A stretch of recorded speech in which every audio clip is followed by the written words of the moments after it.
Hello everyone, this is Priyanka and welcome back to my YouTube channel study with Kaura में आपका बहुत बहुत बहुत स्वागत है। आज जो चैप्टर करने वाले हैं वो 12th क्लास का राजनीतिक विज्ञान यानी पॉलिटिकल साइंस सब्जेक्ट का चैप्टर भारतीय राजनीतिक नए बदलाव। अब इस चैप्टर में हम क्या पढ़ने वाले हैं, क्या करने वाले हैं, तो आप लोग इसका नोट्स बनाने वाले हो और मैं आपको ये समझाने वाली हूँ। ठीक है, चैप्टर में बिल्कुल भी कुछ कठिन नहीं है, डिफिकल्ट कुछ भी नहीं है। बस इसमें भारतीय राजनीति के बारे में पता चलेगी आपको और नए बदलाव क्या क्या हुए उसके बारे में पता चलेगा और कब कब हुआ ये सारी चीजें पता चलेगी। ठीक है, तो वीडियो को स्टार्ट करते हैं बिना किसी देरी के।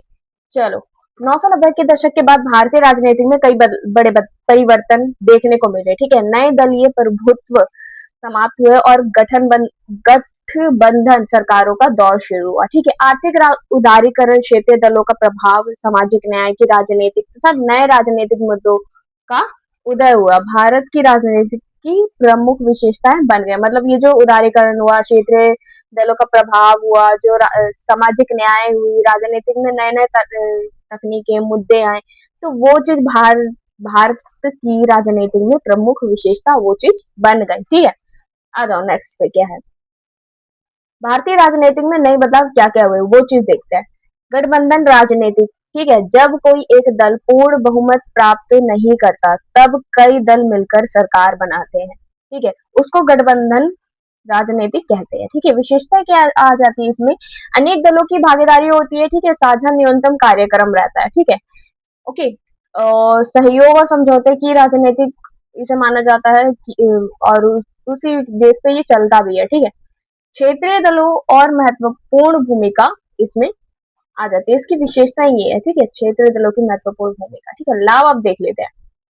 सभी क्षेत्रों का प्रतिनिधित्व होता है। ठीक है, लोकतंत्र मजबूत होता है, तानाशाही की संभावना कम हो जाती है। कोई एक पार्टी अपना तानाशाह दिखा रहा हो ऐसा नहीं होता है। ठीक है, सब अपने विचार रखते हैं और जो चीजें ठीक लगती है स्टेट के लिए, राज्य के लिए, वो काम किए जाते हैं। हानियां क्या होती है कि सरकार अस्थिर हो सकती है। ठीक है, अब बहुत सारे दल मिलकर एक मतलब सरकार बन रही है तो अस्थिर हो सकती है। निर्णय लेने में समय लग सकता है कि हाँ भाई, अब आपके पास आप अगर खुद फैसला करते हो तो आपको मिनट लगेगा कोई भी फैसले लेने में, कोई भी डिसीजन लेने में।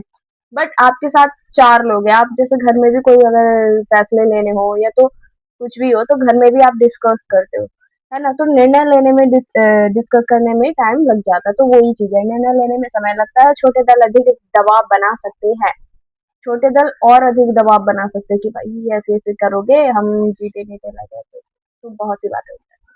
क्षेत्रीय दलों का उदय क्या होता है। 1990 के बाद क्षेत्रीय दल राष्ट्रीय राजनीति में अत्यंत प्रभावशाली बने। ठीक है, प्रमुख क्षेत्रीय दल कौन कौन से?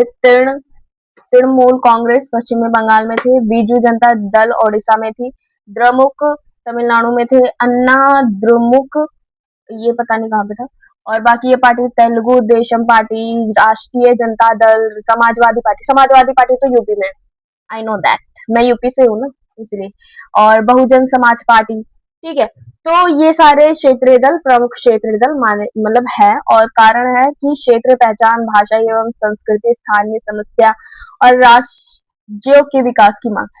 हाँ, ये अलग अलग राज्य के हो सकते हैं, जैसे अभी पश्चिम बंगाल, उड़ीसा, तमिलनाडु के बारे में ये ऐसे ऐसे हो सकते हैं, ये है ना, ये यूपी का है, ये भी होगा बहुजन पार्टी, मतलब अलग अलग क्षेत्र के होते हैं। तो ये स्थानीय समस्याओं को लेकर क्षेत्र पहचान, भाषा, संस्कृति के नाम पे ये पार्टी है। ठीक है, और देखो नेक्स्ट आ जाते हैं आर्थिक उदारीकरण। 1991 में भारत ने नई आर्थिक नीति अपनाई थी। ठीक है, वो क्या थी?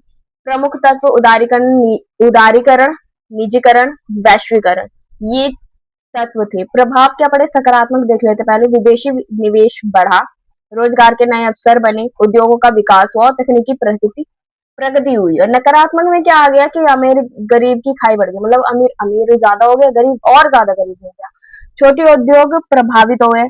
प्रभावित किस वजह से हुए? क्योंकि बड़े जो उद्योगपति थे उन लोगों को ज्यादा लाभ हुआ था। वैश्वीकरण चक्र में आपने पढ़ा ही होगा, मैंने बताया भी था आपको। ठीक है, बेरोजगारी की समस्या बढ़ गई। ठीक है, यहाँ पे देखो रोजगार के नए अवसर मिले, बट यहाँ पे क्या हुआ?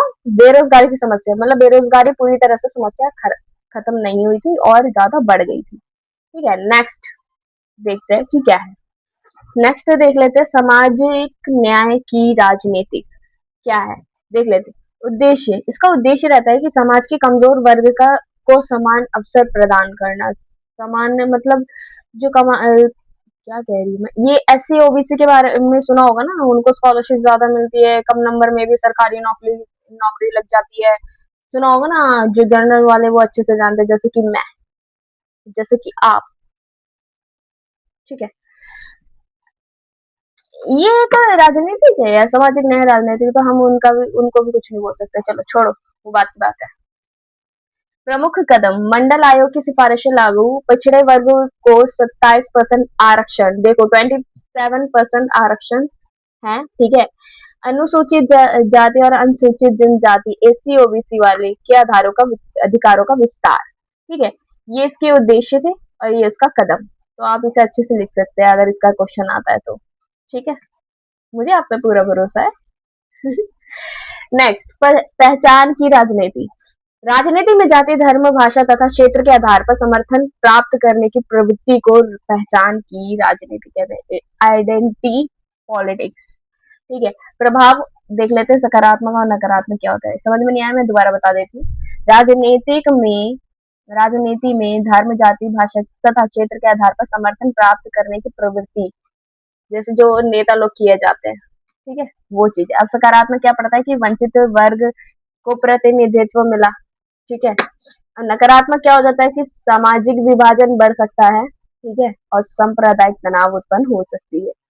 ये दो चीज हो सकती है, सामाजिक विभाजन बढ़ सकता है, ठीक है, सांप्रदायिक के नाम पर शायद हिंसा भी हो सकती है, और बाकी आप सब समझदार हैं। ठीक है, ये चीज होती है।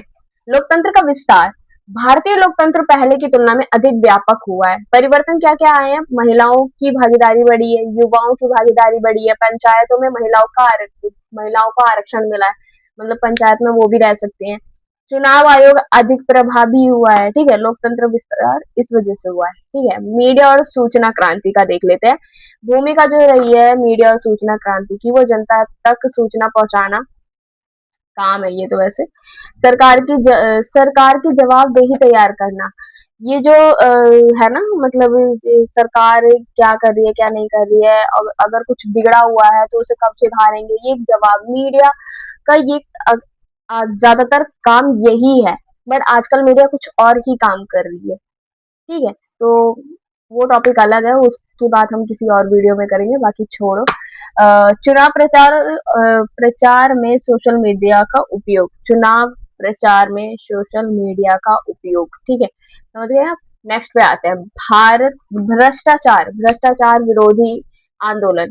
प्रमुख आंदोलन हुए हैं भ्रष्टाचार के ऊपर। अन्ना हजारे आंदोलन 2011 में हुआ था, लोकपाल की मांग और पारदर्शिता की मांग। ये भ्रष्टाचार विरोधी पे ये आंदोलन आंदोलन चले थे। ठीक है, नई राजनीतिक चुनौतियां क्या क्या आई थी, भ्रष्टाचार, बेरोजगारी, महंगाई, पर्यावरण संरक्षण, डिजिटल सुरक्षा, किसानों की समस्या, सामाजिक असमानता। ये आज भी है, ये आज भी है, ये सारी समस्याएं, ये सारी चुनौतियां, ये सब है, सब है। अभी तक इनमें से किसी एक में भी हाँ थोड़ी बहुत सुधार होगी, पर पूर्णतः कोई सुधार नहीं है। ठीक है, न भ्रष्टाचार में कमी है, न बेरोजगारी मतलब बड़ी है, बेरोजगारी बड़ी, गलत ही कह रही हूँ, ना रोजगार बढ़ा है, महंगाई कम नहीं हुआ है, महंगाई भाई आसमान छू रहा है, और धरती का इंसान भी आसमान छू रहा है सीधा, पर लोग जा रहे हैं। पर्यावरण संरक्षण, कुछ तो ऐसे लोग मर रहे। डिजिटल सुरक्षा, भैया आधी टेंशन इन लोगों ने दे रखी है। और किसान की समस्या, किसानों की अलग ही समस्या है जो किसानों को लेकर है। सामाजिक असमानता कभी खत्म नहीं होगी। मुख्य शब्द, मुख्य शब्द क्या होते हैं, इंपॉर्टेंट टर्म्स देख लेते हैं। अब गठबंधन, गठबंधन का अर्थ होता है कि कई दल मिलकर सरकार बनाना। ठीक है, उदारीकरण क्या होता है, सरकारी नियंत्रण कम करना। उदारीकरण सरकारी नियंत्रण कम करना। निजीकरण सरकारी संस्थानों की निजी हाथों में जाना। सरकारी संस्थानों का निजी हाथों में जाना यानी प्राइवेट कंपनी बन जाना, लाइक ऐसे। ठीक है, वैश्वीकरण, विश्व स्तर पर आर्थिक संबंध बनाना, आर्थिक संबंध यानी व्यापार करना। क्षेत्रीय दल, किसी राज्य विशेष के हितों का प्रतिनिधित्व करने वाला दल। ठीक है, क्षेत्रीय दल कहलाता है। राज्य की विशेष, लाइक अभी मैंने बताया था ना कि यूपी में है समाजवादी पार्टी, वो चीज। और सामाजिक न्याय, तो आ जाओ महत्वपूर्ण तथ्य पे। देखो, पहला देख लेते हैं। 1991 में नई आर्थिक नीति लागू हुई। ठीक है, नई आर्थिक नीति लागू हुई। मंडल आयोग की सिफारिशें 1990 में लागू हुई। 1990 के बाद गठबंधन सरकारों का दौर शुरू हुआ। क्षेत्रीय दलों का महत्व लगातार बढ़ा और लोकतंत्र में राजनीति मतलब लोकतंत्र में जनता की भागीदारी पहले से अधिक हो गई। ठीक है, जनता भी नॉलेज रखने लगी, जनता को भी नॉलेज होने लगी कि हमें राजनीतिक में हमारा ये अधिकार है, या लोकतंत्र में हम ऐसे भाग दे सकते हैं अपना देश के लिए, हम अपने मतलब ऐसे राजनीतिक में भाग ले सकते हैं। ठीक है, देश को आगे कर सकते हैं। लाइक ऐसे लोकतंत्र को लेके जनता में एक नॉलेज, एक समझदारी बढ़ने लग गई। ठीक है, क्वेश्चन अब स्टार्ट होता है, तो चलो शुरू करते हैं। पहला क्वेश्चन, भारतीय राजनीति में 1990 के बाद आए प्रमुख परिवर्तनों का विस्तार से वर्णन करना है। ठीक है, अब क्या क्या बदलाव आए और क्या क्या चीजें हुई उसको बताना है। ठीक है, 1990 के दशक के बाद भारतीय राजनीति में महत्वपूर्ण परिवर्तन हुए। इन परिवर्तनों ने भारतीय लोकतंत्र की दिशा और स्वरूप दोनों को ही प्रभावित किया। ठीक है, अब परिवर्तन क्या क्या हुआ वो चीज देख लेते हैं। गठबंधन में राजनीति का उदय हुआ। किसी एक दल को पूर्णतः बहुमत न मिलने के कारण कई दल मिलकर सरकार बनाने लगे। ठीक है, इससे साझा न्यूनतम कार्यक्रम का परंपरा विकसित हुआ। मतलब साझा न्यूनतम कार्यक्रम मतलब यही गठबंधन का ही मतलब है, कॉमन मिनिमम प्रोग्राम की परंपरा विकसित हुई। ठीक है, क्षेत्रीय दलों का प्रभाव बढ़ा। द्रमुक तृणमूल कांग्रेस, समाजवाद पार्टी, बीजद, तेलुगु देशम पार्टी आदि राष्ट्रीय राजनीति में प्रभावशाली बने। ठीक है, ये सारे समाजवादी यूपी में जैसे फेमस है और बहुत लोकप्रिय है, लोगों को भी बहुत प्रिय है ये समाजवाद पार्टी। ठीक है, राज्यों के हितों को राष्ट्रीय स्तर पर महत्व मिला। राज्यों के हितों पर राष्ट्रीय स्तर पर महत्व मिला। ठीक है, ये प्रभाव बढ़ा, क्षेत्रीय दलों का प्रभाव बढ़ा। ठीक है, आर्थिक उदारीकरण क्या हुआ कि 1991 में नई आर्थिक नीति लागू की गई थी। निजीकरण, उदारीकरण, वैश्वीकरण को बढ़ावा मिला था। ठीक है, विदेशी निवेश तथा औद्योगिक विकास में वृद्धि हुई थी। ठीक है, विदेशों से व्यापार शुरू हो गया था। ठीक, चलो सामाजिक न्याय की राजनीति में क्या हुआ था कि मंडल आयोग की सिफारिश के आधार पर पिछड़े वर्गों का आरक्षण मिला। ठीक है, जो एसी ओबीसी वाले, जो मैं अभी आपको बताया था थोड़ी देर पहले, वो चीज हुई थी। और कमजोर वर्ग की राजनीतिक भागीदारी बढ़ी थी। मतलब कमजोर वर्ग की जो लोग थे एसी ओबीसी वाले, उनकी राजनीतिक में भी भागीदारी बढ़ी। ठीक है, मीडिया और सूचना क्रांति क्या हुआ था कि समाचार चैनलों एवं सोशल मीडिया का प्रभाव बढ़ा बढ़ा और जनता राजनीतिक रूप से अधिक जागरूक हुई है। मतलब जनता राजनीतिक रूप से अधिक जागरूक हुई है। ठीक है, लोकतंत्र का विस्तार देख लेते हैं। महिला और युवाओं तथा वंचित वर्गों की भागीदारी बढ़ी है। मतलब लोकतंत्र का विस्तार हुआ है, महिलाएं, युवाओं और वंचित वर्गों की राजनीतिक में भागीदारी बढ़ी है, जैसे हमने पहले पढ़ा। ठीक है, निष्कर्ष है कि इन परिवर्तनों ने भारतीय लोकतंत्र को अधिक समावेश और सहयोग मतलब सहभागी बनाया। हालांकि राजनीतिक अस्थिरता, भ्रष्टाचार तथा पहचान की राजनीतिक जैसी चुनौतियां भी सामने आई है। ठीक है, आ जाते हैं नेक्स्ट क्वेश्चन पे। नेक्स्ट क्वेश्चन है, गठबंधन राजनीति क्या है, इसके लाभ एवं हानियां की व्याख्या करो। गठबंधन राजनीति क्या है, पहले डेफिनेशन देना, उसके क्या लाभ है क्या हानियां है वो चीज बतानी है। ठीक है, चलो चलो गाइस, डेफिनेशन देख लेते हैं कि डेफिनेशन क्या है। जब कोई राजनीतिक दल लोकसभा में पूर्ण बहुमत प्राप्त नहीं कर पाता है और कई दल मिलकर सरकार बनाते हैं, उसे गठबंधन राजनीति या गठबंधन सरकार कहते हैं। ठीक है, इसके लाभ क्या है देख लेते हैं। लोकतंत्र मजबूत होता है, विभिन्न दलों की सरकारों में भागीदारी मिलती है। मतलब सरकार में बहुत सारे दल भाग ले सकते हैं, भागीदारी कर सकते हैं, काम कर सकते हैं। ठीक है, सभी क्षेत्रों का प्रतिनिधित्व होता है कि राज्य और विभिन्न समुदाय की आवाज सरकार तक पहुंचेगी। वांट और नीड मतलब जरूरत क्या है और चाहिए क्या, वो सारी चीजें सरकार को पता चलती है। ठीक है, तानाशाह की संभावना कम होती कि कोई एक दल मनमानी नहीं कर सकता, कोई व्यक्ति, कोई प्रतिनिधित्व मतलब अपना मनमानी नहीं कर सकता। निर्णय सबके विचार और विमर्श से होगी। ठीक है, सहमति और राजनीतिक निर्णय आपसी विचार और विमर्श से लिया जाता है, कोई अपनी मनमानी नहीं कर सकता। हानियां क्या है, सरकार अस्थिर हो सकती है। ठीक है, स्थिर नहीं हो सकती, अस्थिर हो सकती है, छोटे दल अपने अधिक दबाव बनाते हैं, निर्णय लेने में देरी हो सकती है। भाई 4 लोग हैं, 4 लोगों से पूछना पड़ेगा, हाँ भाई तुम्हारी सहमति है, तुम्हारी सहमति है, तुम्हारी सहमति है, नहीं है, ऐसा तो कुछ नहीं है। तो उसमें टाइम लग जाता है किसी भी निर्णय को लेने में, ठीक है। सरकार गिरने का खतरा बना रहता है कि भाई अलग-अलग दल है, कब वो अपनी सरकार हटा दे या कुछ भी है, तो सरकार गिरने की खतरा बना रहता है। निष्कर्ष देख लेते हैं कि गठबंधन राजनीतिक लोकतंत्र मतलब गठबंधन राजनीतिक भारतीय लोकतंत्र की विविधता को दर्शाता है। यदि सहयोग और विश्वास बना रहे तो यह व्यवस्था सफल सिद्ध हो सकती है। ठीक है, नेक्स्ट क्वेश्चन में आ जाता है कि भारतीय राजनीति में क्षेत्रीय दलों की भूमिका का मूल्यांकन कीजिए। क्षेत्रीय दल क्या है उसके बारे में बताना है। क्षेत्रीय दल वह राजनीतिक दल है जिसका प्रभाव प्रमुख किसी किसी एक राज्य या क्षेत्र तक सीमित होता है। ठीक है, जैसे यूपी का समाजवादी पार्टी, ठीक है, वो वहीं पे ही सीमित है, उससे आगे बिहार या बंगाल या कहीं और नहीं है। ठीक है, भूमिका क्या है कि राज्यों के हित की रक्षा की जाती है, क्षेत्रीय समस्याओं को राष्ट्रीय स्तर पर उठाया जा सकता है, उठाते हैं। ठीक है, संघीय व्यवस्था को मजबूत बनाना होता है कि राज्यों की भागीदारी बढ़ती है इसमें, कि राज्य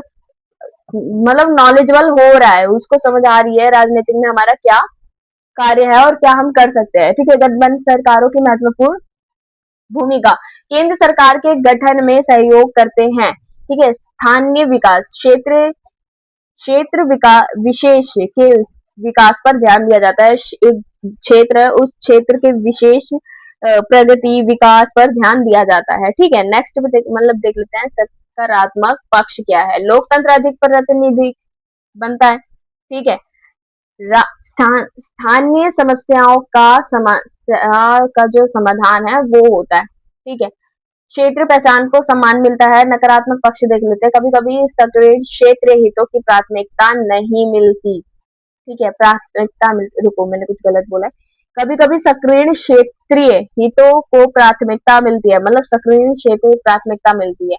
राष्ट्रीय नीति पर दबाव पड़ सकता है, राजनीतिक अस्थिरता बढ़ सकती है कि भाई ये है इस देश में है, उस राज्य में है, ये चीजें। ठीक है, निष्कर्ष है कि क्षेत्रीय दल भारतीय लोकतंत्र को महत्वपूर्ण हिस्सा है। इन्होंने संघवाद को मजबूत बनाया तथा लोकतंत्र को अधिक सहभागी बनाया है। नेक्स्ट क्वेश्चन देख लेते हैं। नई आर्थिक नीति 1991 के प्रमुख तत्व एवं उसके प्रभाव बताने क्या है। 1991 में भारत ने आर्थिक संकट से उभरने के लिए नई आर्थिक नीति अपनाई। ठीक है, प्रमुख तत्व कौन कौन से थे? उदारीकरण, निजीकरण और वैश्वीकरण। ठीक है, अब इसके बारे में देख लेते हैं। उदारीकरण में क्या था कि सरकारी नियंत्रण कम करना। ठीक है, मतलब जो काम है वो चीज है, जो व्यवसाय है, जो आर्थिक नीति में उदारीकरण वो सरकारी नियंत्रण कम करना था। निजीकरण क्या था कि सरकारी उद्योगों में निजी क्षेत्र की भागीदारी बढ़ाना, मतलब प्राइवेट कंपनी को भी भागीदारी लेने देना या काम करना। ठीक है, और फिर वैश्वीकरण, जो ग्लोबलाइजेशन जो होता है, विश्व अर्थव्यवस्था से जुड़ना, मतलब बाहर के देशों से काम करना, बाहर के देशों से व्यापार करना, आयात निर्यात करना, लाइक ऐसे। ठीक है, अब सकारात्मक प्रभाव क्या थे? विदेशी निवेश बढ़ा, रोजगार के नए अवसर बने। ठीक है, औद्योगिक विकास हुआ, आधुनिक तकनीक का विकास हुआ, निर्यात में वृद्धि हुई, मतलब यहाँ से सामान, निर्यात का मतलब यहाँ से सामान जाना। ठीक है, आयात का मतलब वहां से सामान आ रहा है। ठीक है, निर्यात में वृद्धि हुई। नकारात्मक प्रभाव क्या पड़े कि आर्थिक असमानता बढ़ी, असमानता बढ़ी, गरीब गरीब और गरीब हो गया, अमीर और ज्यादा अमीर हो गया, छोटे उद्योग प्रभावित हुए, बेरोजगारी की समस्या बनी रही। बेरोजगारी नहीं हटी भाई, बेरोजगारी है अभी भी। किसानों और कमजोरी वर्गों पर दबाव बढ़ा। ठीक है, निष्कर्ष देख लेते हैं कि नई आर्थिक नीति ने भारतीय अर्थव्यवस्था को नई दिशा दी, लेकिन इसके आ जाते हैं नेक्स्ट क्वेश्चन पे। नेक्स्ट क्वेश्चन क्या है हमारा, देख लेते हैं। नेक्स्ट क्वेश्चन फिफ्थ है हमारा, इसका क्वेश्चन है सामाजिक न्याय की राजनीतिक से क्या आशय है, इसके महत्व क्या है। ठीक है, ये चीज बतानी है। पहले डेफिनेशन करना है कि सामाजिक न्याय की राजनीतिक से क्या समझते हो आप, और फिर इसका महत्व बताना है। तो चलो शुरू करते हैं। सामाजिक न्याय का अर्थ है कि समाज के सभी वर्गों का समान अवसर और समान सम्मान प्रदान करना। ठीक है, अवसर देना और सम्मान देना, ये दोनों। ठीक है, उद्देश्य क्या है? पिछड़े वर्गों का विकास करना, अनुसूचित जनजाति और जनजाति के अधिकारों की रक्षा करना, सामाजिक समानता स्थापित करना और शिक्षा और रोजगार में समान अवसर देना। ठीक है, उद्देश्य इसके ये थे। ठीक है, अब मुख्य कदम उठाए क्या गया, मतलब किया क्या गया इन लोगों के लिए। मंडल आयोगों की सिफारिशें लागू की गई है। अन्य पिछड़ा वर्ग यानी ओबीसी को एसी ओबीसी जो दोनों हैं उनको 27% आरक्षण यानी 27% आरक्षण दिया गया है। महिलाओं एवं कमजोर वर्ग को राजनीतिक प्रतिनिधित्व करने का मौका मिलेगा। महत्व क्या है कि लोकतंत्र मजबूत होता है, ठीक है, सामाजिक असमानता कम होती है, वंचित वर्ग मुख्य धारा में आते हैं और समान अवसर सुनिश्चित सुनिश्चित होते हैं, ठीक है। निष्कर्ष देख लेते हैं। सामाजिक न्याय भारतीय संविधान की मूल भावना है, ठीक है, लोकतंत्र को मजबूत बनाने का महत्वपूर्ण आधार है। नेक्स्ट क्वेश्चन, भारतीय राजनीतिक में मीडिया की भूमिका का क्या वर्णन है, क्या है वो चीज बतानी है हमें, ठीक है। मीडिया लोकतंत्र का चौथा स्तंभ माना जाता है। जो मीडिया स्वतंत्र है, निष्पक्ष है और कोई चीज में भेदभाव नहीं करती। निष्पक्ष मतलब वही है कि बिना किसी के पक्षपात में, पक्षपात मतलब किसी का, पक्षपात को ज्यादा शुद्ध हिंदी हो गया, पक्षपात मतलब लाइक किसी की साइड लेना यार, वो चीज हो गया। किसी की बिना किसी के साइड लिए वो अपना काम स्वतंत्र रूप से करे, न्यायपूर्ण से करे, तो उसको चौथा स्तंभ माना जाता है, अन्यथा वो कुछ और ही माना जाता है, ठीक है। मुख्य भूमिका क्या होती है कि जनता को सही सूचना देना, सबसे पहला सही सूचना देना, बनावटी नहीं, ठीक है। एक मैंने कहीं पे सुना था कि आपने न्यूज दी है, लाइक सच्ची न्यूज दी है तो न्यूज है, और आपने झूठ बोला है और लाइक मैंने कोई मूवी देखा था, उसमें उसने बोला था, वो मीडिया से ही काम कर रहा था, तो उसने बोला था कि अगर हमने सच्चाई बताई तो वो न्यूज है, अगर झूठ बोला तो वो ब्रेकिंग न्यूज है। बहुत हंसी आई थी, बट इससे कोई इसका रोल नहीं है, मेरे को याद आ गया तो मैंने बता दिया। जनता को सही सूचना देना न्यूज है, ठीक है। सरकार को जवाबदेह बनाना, चुनावों के दौरान मतदाताओं को जागरूक करना, ठीक है, चुनावों के दौरान मतदाताओं को जागरूक करना, भ्रष्टाचार और घोटालों को उजागर करना, जनमत का निर्माण करना, ठीक है।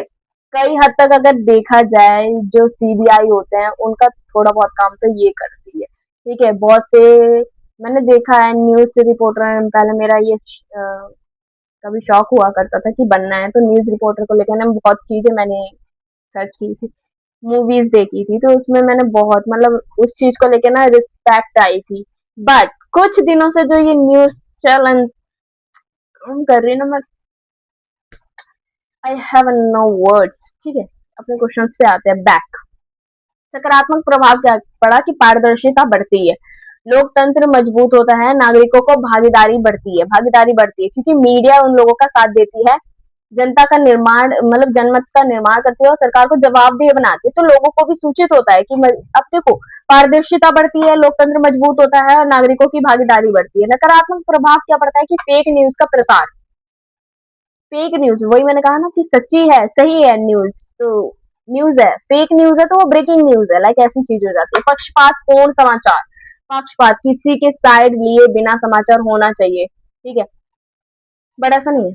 सोशल मीडिया पर अफवाहों का फैलना, सोशल मीडिया पे भाई कुछ होता नहीं है, उससे पहले इतनी अफवाहें उड़ जाती है, इतनी अफवाहें उड़ जाती है, आई डोंट नो इतने लोग कौन से बेरोजगार है जो इतने अफवाहें उड़ा देते हैं, आई डोंट नो। जो बेरोजगार होते हैं ना वही ऐसा काम करते हैं, ठीक है। निष्कर्ष देख लेते हैं कि स्वतंत्र, निष्पक्ष और जिम्मेदारी मीडिया लोकतंत्र की सफलता के लिए अत्यंत आवश्यक है, ठीक है।